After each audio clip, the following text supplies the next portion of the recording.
Things. Tim Johnson here from Recovery, Strength, Hope and Courage. It's just a quick follow on from the video I made this morning regarding being in the moment. I just felt that I didn't probably explain enough what the importance of it. Most human beings today, not just people in recovery, but most human beings today don't live in the moment because of pressures that society put on us, the pace of life, the material things that society expects we should all own and have, and basically we just let the world go by us. We either live in the past or we live in the future. So basically, we're always thinking and regretting the things that we've done, we're making pictures in our minds, or we're projecting into the future and projecting things that never happen, bad things and negativity and all sorts of stuff. And for addicts, it's a lot worse. It's essential that we try to live in the present and we don't regret the things we've done in the past, because we can't change them. Because at the end of the day, the past is gone and the future doesn't exist.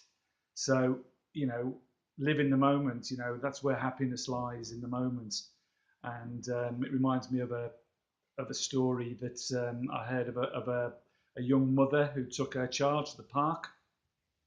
And she was pushing her child on the swings. It was a beautiful park. The sun was shining. There was a beautiful lake, birds flying around everywhere.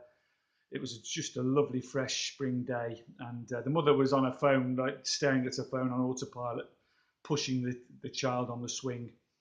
And all the time, the child was sort of looking around her and taking in what was around her.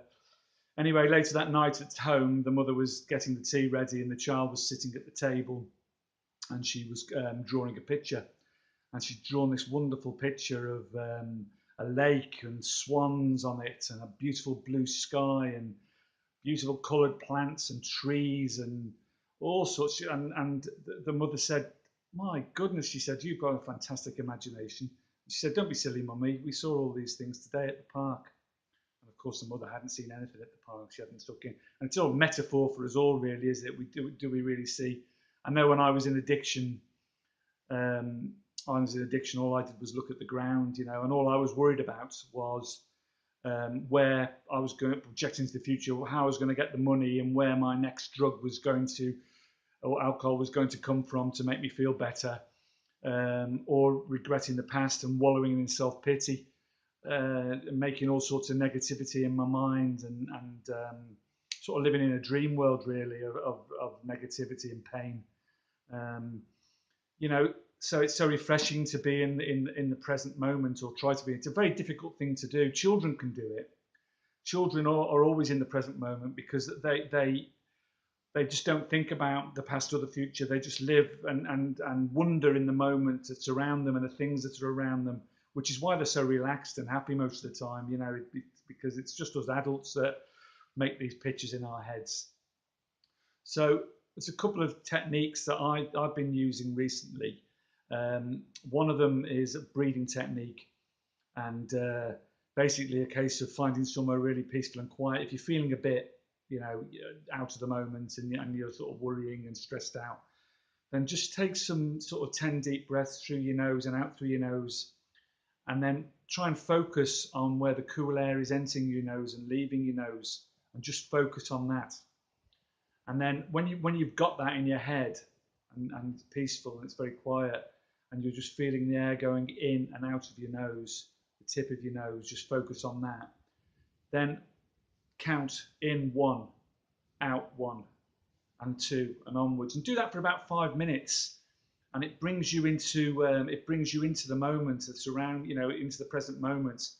And also try something called the body scan, which is really useful. You can do it when you're standing in a queue at the shops or wherever you are. If you're just sitting watching television, even, like, just do a body scan on yourself and just start from your toes and work upwards, and feel all the sensations and temperatures in all the different parts of your body, right up to your brain, and basically that just grounds you and brings you into the present moment, and it's a fantastic relaxation technique. Another technique is when you're at the shops and it's boring, it's called the 5 and 3s. Notice 5, see 5 things, smell 5 different things, and 5 different things that feel different, and just focus on those, and it just brings you back into the present time. It's just very, very important for us addicts, really, in recovery, just to live in that moment and not live in the regrets of the past. Rocking Roberta at the moment's doing a reading of a book called The Four Agreements. Probably a lot of you have read this book. I've got it on my Kindle. It's one of these books that you have to read all the time. It teaches you a new way of life. Really, it's not. It sounds easy, but it's not an easy thing to do. It's well worth tuning into Rocking Roberta as she reads the different chapters. But the four agreements essentially are: number one, be impeccable with your word; number two, don't take things personally; number three, never assume; and number four, always do your best. And they sound really simple, don't they? But they're not. And each chapter takes reading and rereading, and then you see the power of it. Because the premise of the book really is that we all live in a dream world, basically, that we create in our own minds, and most of it's poisonous and negative, and poisonous towards other people, and we create negativity. But if we follow these four rules properly, then the positivity that creates around us attracts positivity and happiness and mental freedom. And it really does work, but it's not easy. Being impeccable with your word, for instance, sounds easy, but it draws a promise with Hitler. It draws a promise with Hitler and how powerful what the word is. That he could create a whole nation of mass murder through his word. And that's how important the word is. You can poison with it, or you can create positivity with it, and it's got to be perfect what comes out of your mouth, and that always means thinking and being in the moment.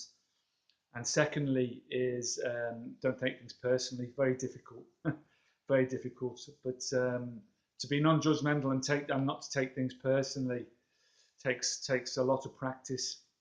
And it's the same as never assuming things, because we create pictures in our mind and assume things about people, and we assume things about ourselves, and we assume things about the world, or what's going on around us. But they're none of them true. They're just pictures that we create in our mind, really.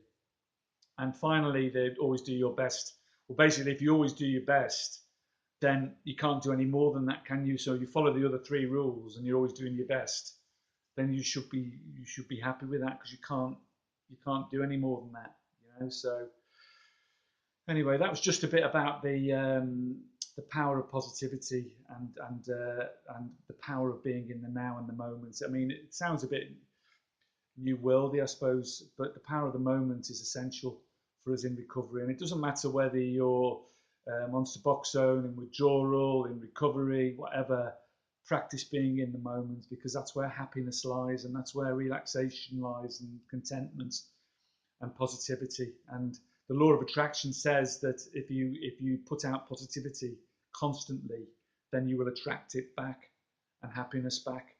So don't dwell on the past. Please just try to be in the now. Okay, that's all from me. Carpe diem, which is seize the day, which is another way of saying being in the moment. Anyway, just hold on and be strong and stay strong. Much love to you all. Bye bye.